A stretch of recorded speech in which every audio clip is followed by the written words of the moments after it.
Everyone, welcome to my new blog. और मैं पुष्पलता आप लोगों के सामने फिर से आ चुकी हूँ एक नए ब्लॉग लेकर, एक नए जज्बे के साथ। और देखिए इधर अर्चना, क्या कीजिएगा अर्चना? इसको घड़ा रखिएगा। तो हम देसी लोगों का देसी अंदाज है। गर्मी का मौसम बहुत अधिक आ गया है, तो आज यहाँ पे देखिए लाइट जल रही है। मम्मी थोड़ा सा देखिए, यहाँ पे घड़ा रखे हैं क्योंकि घड़ा का उधर ये थोड़ा सा घड़ा का पानी पीने से प्रॉफिट भी होता है, सेहत भी अच्छा रहता है। और ये क्या बोलते हैं, फ्रीज से तो लागू ना बेहतर होता है। देखिए मैं यहाँ भी क्लास कर रही थी, तो मुझे सोचा चलो आप लोगों को दिखा देती हूँ जो घड़ा रख रहे, क्योंकि मतलब मैं मम्मी को बहुत दिनों से बोल रही थी, मम्मी रख दीजिए घड़ा, रख दीजिए, वहाँ पे ठंडा पानी पीने में बहुत अच्छा लगता है। तो आज मम्मी फाइनली घड़ा को वहाँ सेटल कर रहे हैं। ये रहा मेरा आज का टाइम टेबल, मुझे क्या क्या कवर करने है उसका। मैं क्या करती हूँ, मैं जो भी बनाती हूँ मतलब हर दिन टाइम टेबल, तो उसे मैं यहाँ चिपका देती हूँ। और फिर उस दिन मेरा क्या फॉलो होता है क्या नहीं होता है मैं उसे टिक करती हूँ, और जो नहीं होता है उसका टिक नहीं करती हूँ। और उस दिन का फिर जब अगले दिन होता है तो उसे मैं उखाड़ देती हूँ। यहाँ पे देखिए इसी तरीके से मैं उखाड़ी हूँ बहुत सारा, तो उखाड़ के फेंक देती हूँ। हर दिन नया चिपकाती हूँ, हर दिन उसको फॉलो करती हूँ। नहीं फॉलो होता है उसको फिर डिनोट करती हूँ और फिर फेंक देती हूँ पूरी तैयार हो चुका है। पानी पीने वाला मतलब ग्लास वगैरह सब कुछ रखा जा चुका है। और अभी अर्चना ये बालू में पानी डालेंगे ताकि वो नमी बनाए रखे और घड़ा को हमेशा ठंडा रखे। ये पगलू को देखिए, हमें नीचे से उड़ के मेरे पैर पे आके बैठ गया। इतना बदमाश है गधा। मिठू पढ़ने नहीं देगा, सुनो देखो तुम पढ़ रहे इधर। हाँ कटोरे कटोरे बाबू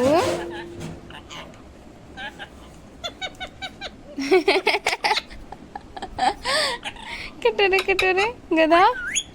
तो अभी मैं हिस्ट्री का क्लास कर रही थी, तो मुझे लगा कि मैं आप लोगों से कुछ शेयर करूं, क्योंकि हिस्ट्री एक ऐसा सब्जेक्ट है कि लोगों में मिथ है कि इसमें ईस्वी सन वगैरह याद करना होता है। तो देखिए ऐसा हमें बिल्कुल भी नहीं करना है। हाँ कुछ कुछ तो करना होगा थोड़ा बहुत, लेकिन हिस्ट्री को आसान बनाने के लिए हम क्या कर सकते हैं, जैसे सपोज मैं आपको बताती हूँ, उसे हमें सबसे पहले डिवाइड कर लेना है। सपोज मैं प्राचीन विश्व पढ़ रही हूँ, तो उसमें देखिए मैं राजनीति को अलग से डिवाइड कर ली हूँ, आर्थिक को अलग से कर ली हूँ, सामाजिक को अलग से कर ली हूँ और सांस्कृतिक को अलग से कर ली हूँ।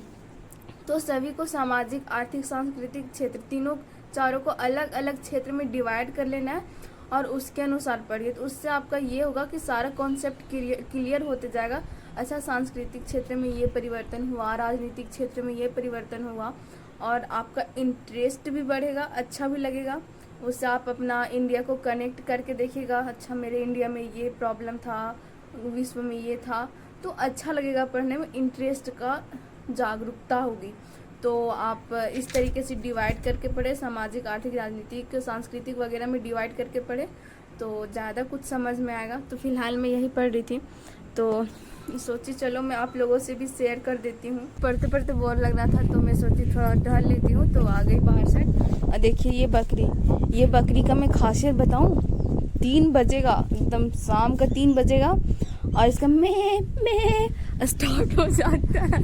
सच्ची में 3 एकदम 3। कभी कभी मुझे वीडियो रिकॉर्ड करना होता है ना, तो इतना मतलब इतना प्रॉब्लम होता है ना, इतना चिल्लाते रहती है, कभी बोलना पड़ता है कि इसको चुप कराइए इसको खोलना पड़ता है, मेरा नहीं है मतलब किसी और का, बट मेरे घर के बगल में बांधा होता। इतना चिल्लाती है कि पूछिए मत।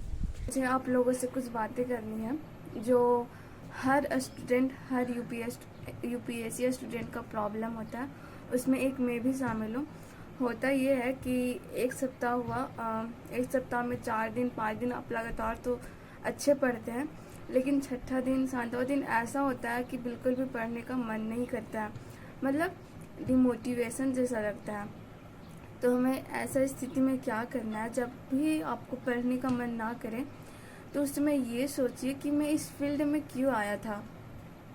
क्योंकि इतना बड़ा एग्ज़ाम, यूपीएससी कोई नॉर्मल एग्ज़ाम नहीं है, और इतना बड़ा एग्ज़ाम देने का अगर कोई सोच रहा है अगर आप सोच रहे हैं तो आपका एक बड़ा मकसद होगा, आपके पीछे एक बहुत ये आईएएस बनने आईपीएस बनने के पीछे एक बड़ा मकसद होगा, बड़ा प्रॉब्लम हो सकता है, बड़ा जज्बा हो सकता है। तो उस प्रॉब्लम, उस जज्बे को याद कीजिए कि आखिरकार मैं बनना क्यों चाहता था। और जब ऐसे भी ना हो तो एक बार अपने माँ पापा को याद कर लीजिए, अपने मम्मी पापा को याद कीजिए कि कितना प्रॉब्लम से किसी के मम्मी कुछ कर रहे हैं, किसी के मम्मी रोटी बना रहे हैं, किसी के माँ सब्जी बेचते हैं, किसी के पापा ड्राइवर हैं। तो कितना प्रॉब्लम से वो आपको पढ़ा रहे हैं, कितना स्ट्रगल फेस करके पढ़ा रहे हैं। तो उनके स्ट्रगल के सामने हमारे स्ट्रगल क्या है। हम अपने स्ट्रगल और अपने माँ पापा का स्ट्रगल को देखें तो उन लोगों के सामने तो हमारे स्ट्रगल कुछ नहीं है। आपको पता है ना अभी कितना गर्मी है, इस गर्मी में भी पेरेंट्स घर से बाहर काम कर रहे हैं। क्यों?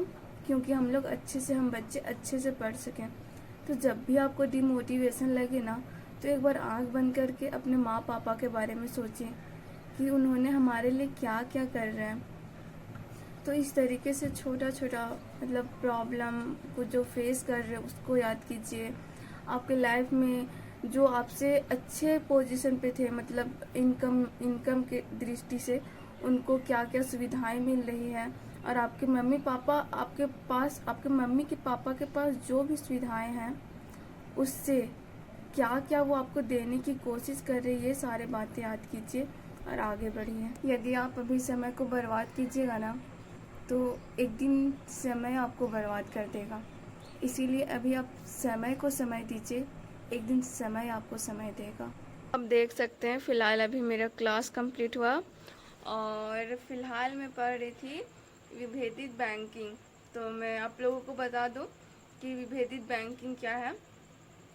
तो जैसे आप सुनेंगे कि बहुत सारे बैंक होते हैं, मतलब कि कोई किसानों का बैंक होता है, कोई उद्योगपतियों का बैंक होता है, मतलब बहुत सारे ऐसे बैंक खुले जाते हैं। एक बैंक ऐसा होगा जिसमें केवल किसान ही लोन ले सकते हैं, एक बैंक ऐसा होगा जिसमें मजदूर ही लोन ले सकते हैं, या फिर एक बैंक ऐसा होगा जिसमें उद्योगपति ही लोन ले सकते हैं। तो इस तरीके से मतलब बैंक खोले जाते हैं, उसी को विभेदित बैंकिंग बोला जाता है। मतलब जो जिसका जैसा स्थिति है वो अपनी स्थिति के अनुसार उस बैंक में लोन ले सकता है। जिस सेक्टर में भी वो काम कर रहा है उस सेक्टर के अनुसार लोन ले सकता है। देख सकते हैं 12:31 हो चुके हैं, इसमें चार्ज भी ख़त्म होने वाला है। तो आज का ब्लॉग मैं यही समाप्त करती हूँ। मिलूँगी आपको फिर से एक नए ब्लॉग में। तब तक के लिए जय हिंद, वंदे मातरम, भारत माता की जय।